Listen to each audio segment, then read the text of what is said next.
Hey guys, I don't really do these types of videos, but recently I've been watching a lot of first impression videos on YouTube, and mind you, these are for MMOs.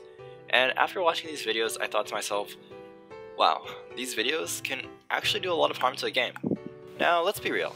These days, most folks find out about games not through ads, but it's typically through word of mouth or by people that we follow. With so many new games being released, it's hard to give a game enough time to break it down and understand it before giving any sort of objective opinions. And that's exactly what this video is about. These first impression videos are oftentimes seen by people who didn't give the game enough time to understand it before giving a negative or positive review.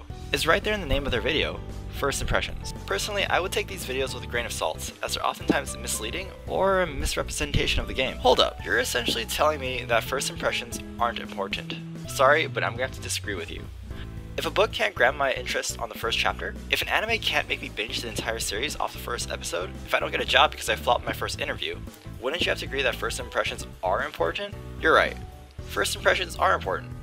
But at the same time, if you're going to drop that book because chapter 1 sucked, if you're going to drop that anime because the first episode was a bore, if you're going to continue living your life based off the opinions of others, then you're going to miss so many opportunities where that game might have been what you were always searching for, but you just never gave it a chance to grow on you. With that said, I want to talk about the game Closers. I used to play this game religiously from the Korean server. If you check out my channel, you can find a couple highlight videos of Closers that I uploaded in the past. When I first started the game, the controls felt clunky, my combos felt short, non-intuitive, dungeons felt linear, and the only silver lining was the game's story as Tina that I genuinely enjoyed. As I kept progressing in the game, I unlocked more and more skills. Not just that, but I found out you can attribute your skills to cancel their animation at any point in an attack, to chain them together for a combination of skills however you wished. With so many skills, the combo potential felt endless, and I spent hours trying to chain together the most complex combos for both PvP and PvE. Then came the difficulty spike in dungeons. It was Closers that made me make my first video, Never Have I Ever Enjoyed PvE. Not only were the attacks of bosses incredibly unforgiving, they were super fast and it tested your ability to react. Like most games though, when you reach a point of being incredibly geared, everything is a face roll. However, this is me going through the game as a normal individual. Once I felt that I had mastered PvE, I knew I was ready to take on the real players in PvP. I've said this countless times to everyone who asks me what Closers PvP is like, and I tell them this. Imagine Blade & Soul, Dungeon Fighter, and Elsword gave birth to perhaps the fastest PvP in the action MMO scene. I could cover an entire video just on the depth that goes into Closers PvP, but it's easier to explain this to people who have tried it for themselves. It takes traditional platform fighter mechanics and mixes it into a 2.5D action MMO with intense comboing, mind gaming, aiming, and positioning. At the end of the day, I get it.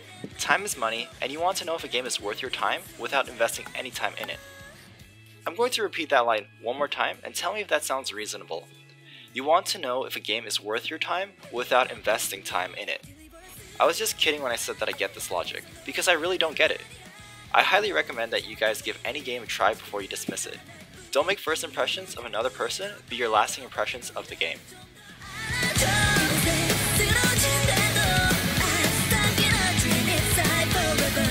Hey guys, I hope you guys enjoyed that video and perhaps took something from it.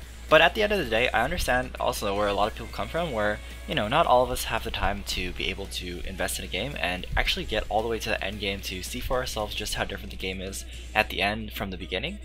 So that's why I feel like it's really important to actually get the opinions of how different is this game at the very end from people who actually play the game and who are actually at the end game level, as opposed to big MMO sites where they just kind of send people out to just get typical coverage of the game and give it to the mass public.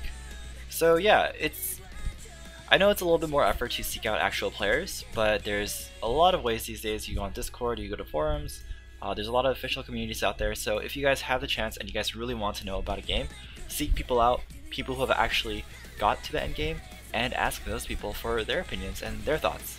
Until next time everyone, thank you so much for watching.